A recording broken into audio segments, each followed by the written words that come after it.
not to put any pressure on you or anything, but the kitchen is one of the most important spaces in your home. It's where you get to commune with others. It's where you get to nourish your body. If it's messy, it's actually a hazardous place. On the contrary, if you want this place to be one where you can actually enjoy cooking, you can enjoy romanticizing an evening.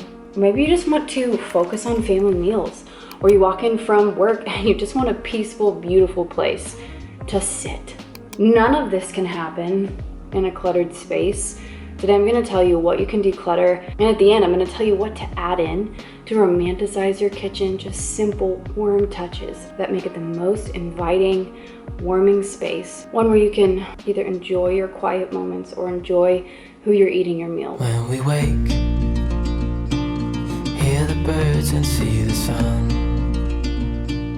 Side by side our fears are done. Oh, the good times just begun.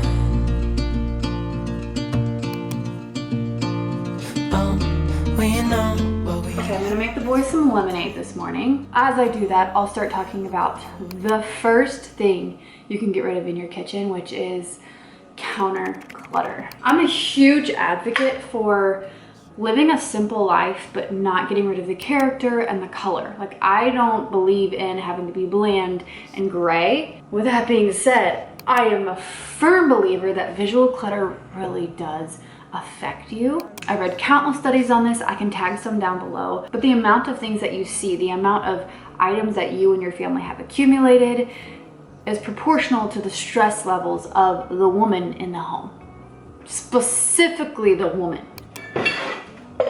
Make a simple syrup really quickly.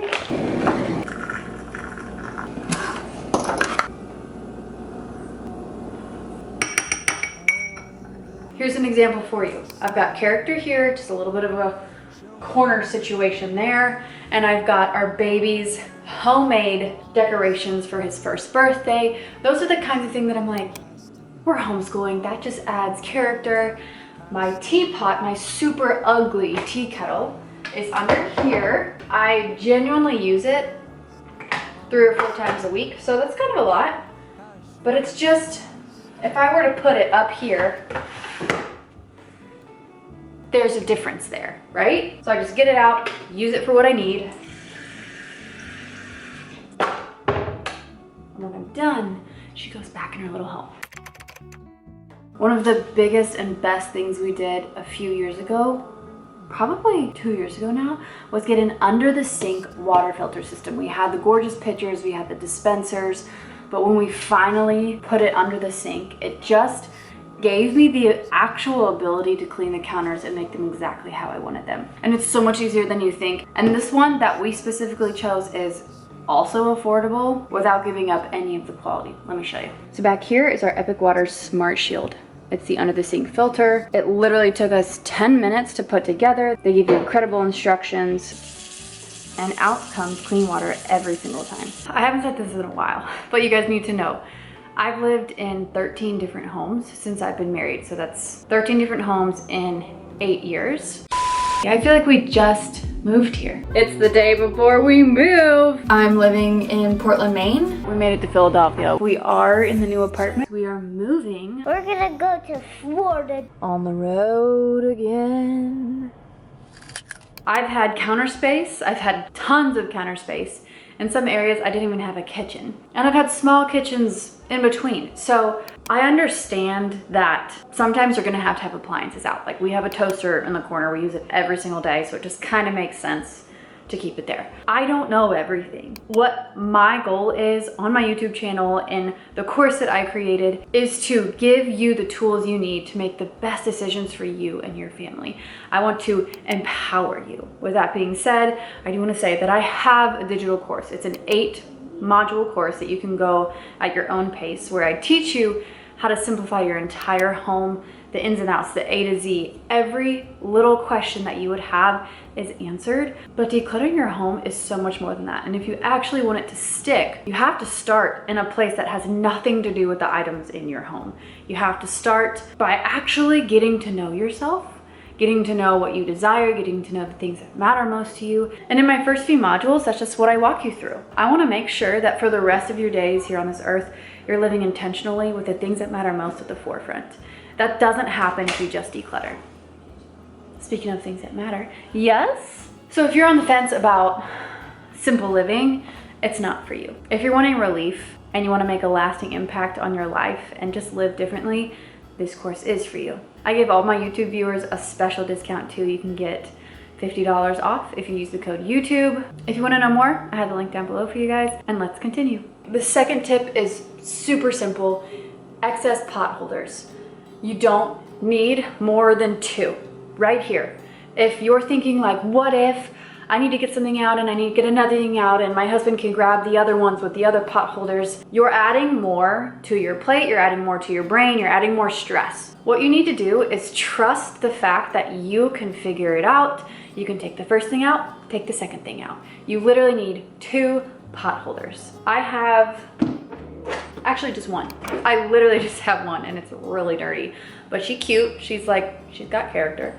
And when I need to use another one, I just use a dish towel. I fold it up so it doesn't hang and catch on anything. And I've, in doing that, created space not only in my kitchen, but I don't have to keep track of too many things up here. And I don't have to be shoving things in a drawer. All my drawers glide out, glide back in very smoothly. Just an easy little tip for you there. The third thing that you don't need in your kitchen is doubles, duplicates of essentially anything. And I want to stop you before you start saying what if.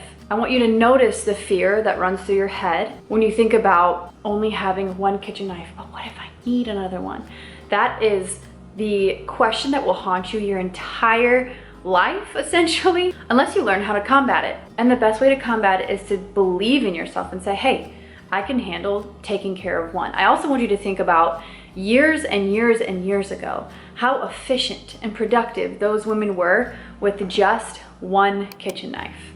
That's all they had, with one roller. We have been conditioned to believe that more is better, and to have a backup means you won't have to worry about it if you lose it. But what's actually happening is that you are creating more.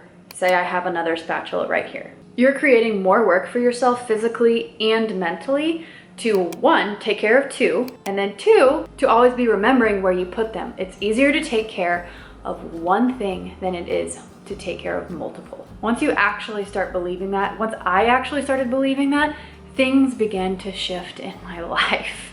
I know you've heard about the story where my husband came home with a jumbo pack of pens. I don't know where any of them are, and that was probably a year ago. 40 pens just gone. But the gold pen that I bought 2 years ago, I still know where it is. It speaks for itself. Trust that truth, okay? That was deep. Trust that truth. You heard it here, okay?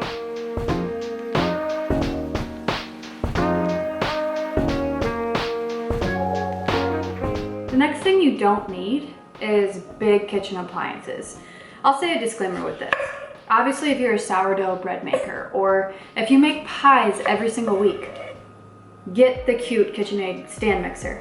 But if it's not something that you're using 24/7, find somebody that you can borrow it from. I think when it comes to big things, big pitchers to hold your tea in, big KitchenAid stand mixers, specific pans, I really encourage you to start borrowing, to start finding people in your community where you can just say, hey, can I borrow your Dutch oven for the weekend? I didn't have a Dutch oven for so long, and I really wanted to make like this soup bread combo thing, and I had to use a Dutch oven. 1, it creates space in your kitchen. 2, it helps you build this community and friendships around this beautiful thing called food. 3, you can learn a lot from other people. What if she's like, oh my gosh, I make cinnamon rolls in this thing, you would love it. You never know what it could bring up. I love welcoming community into my life in any way possible. It's what makes our lives so sweet. Friendship is so important. And that's just a teeny tiny little way you can add a few more specks of friendship into your life.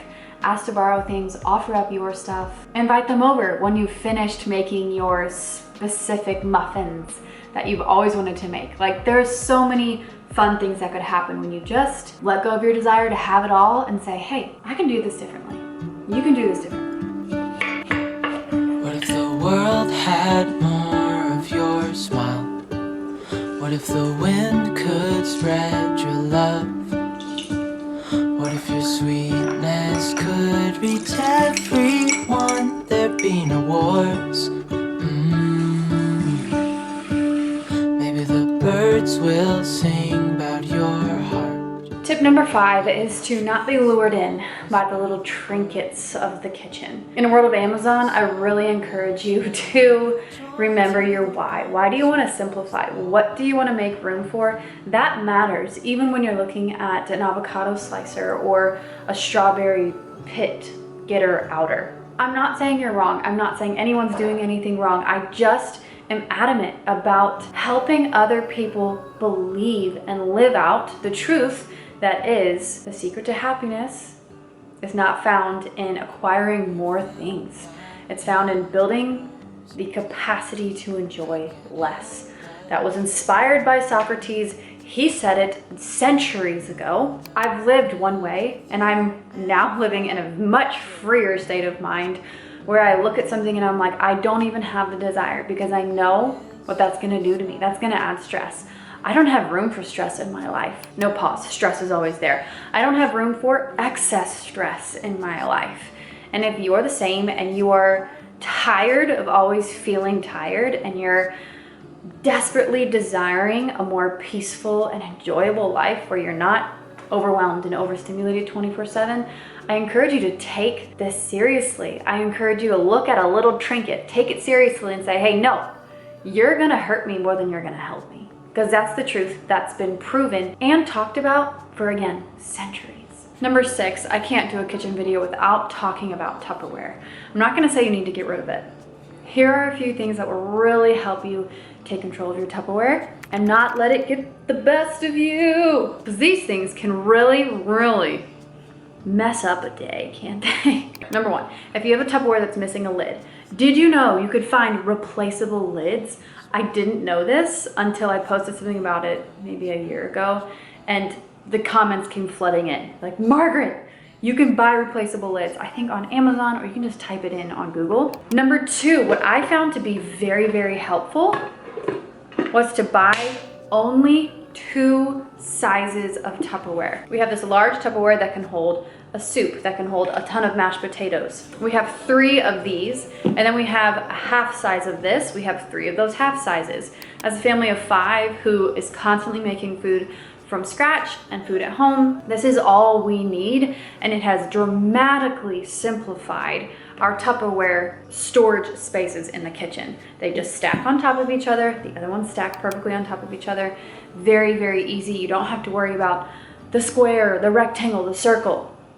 They all fit inside the other one. It's very simple. All looking for those mini wins, aren't we? Yes, I absolutely just swept before I brought you to the floor. Absolutely. Washable rugs in your kitchen is an absolute must. This was a $17 rug from Target a few years ago, but I wash it probably twice a week.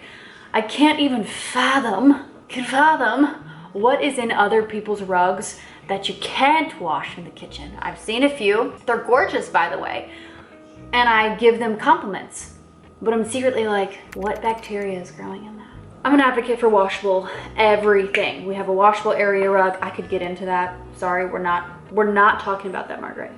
Back to earth. Washable kitchen rug, everything in your kitchen, any cloth material, make it livable, make it washable, make it easy so that you can actually focus on what you want to focus on in your kitchen and just deal with the rest, you know? See, I told you these were gonna be simple. I have one more.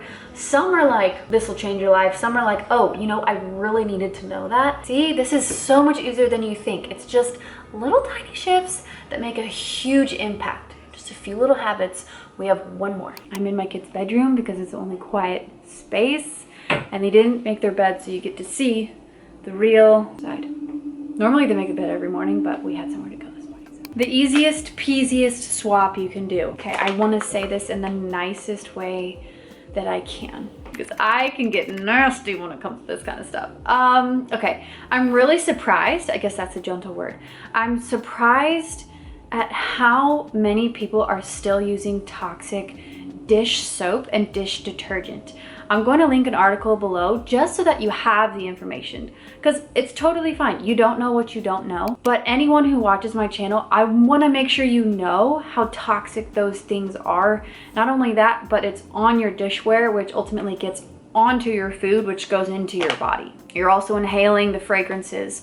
I have an asthmatic child. That really woke me up to so many things. And so this had to make it on the list. This is really, really important. This is our favorite right now. I order like this bulk thing on Amazon. It shows up the next day. Yes, I use Amazon sometimes. It really comes in handy as a mom of 3 who works from home and homeschools. Don't come at me. This is a great company that I will always support too. There are other amazing options. Again, you can use the EWG website. No judgment and absolutely no shame from me ever.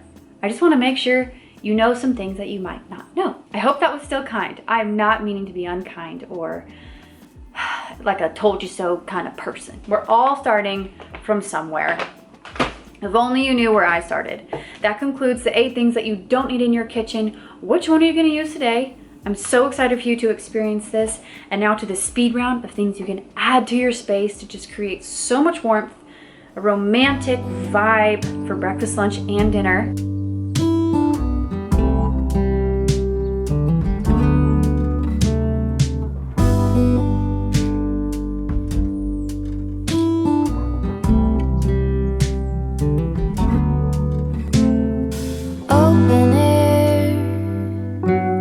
Side by side we sway there in all the colors. Summer love,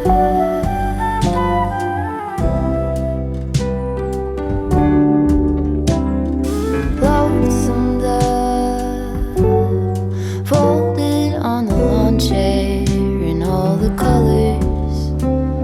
Summer love.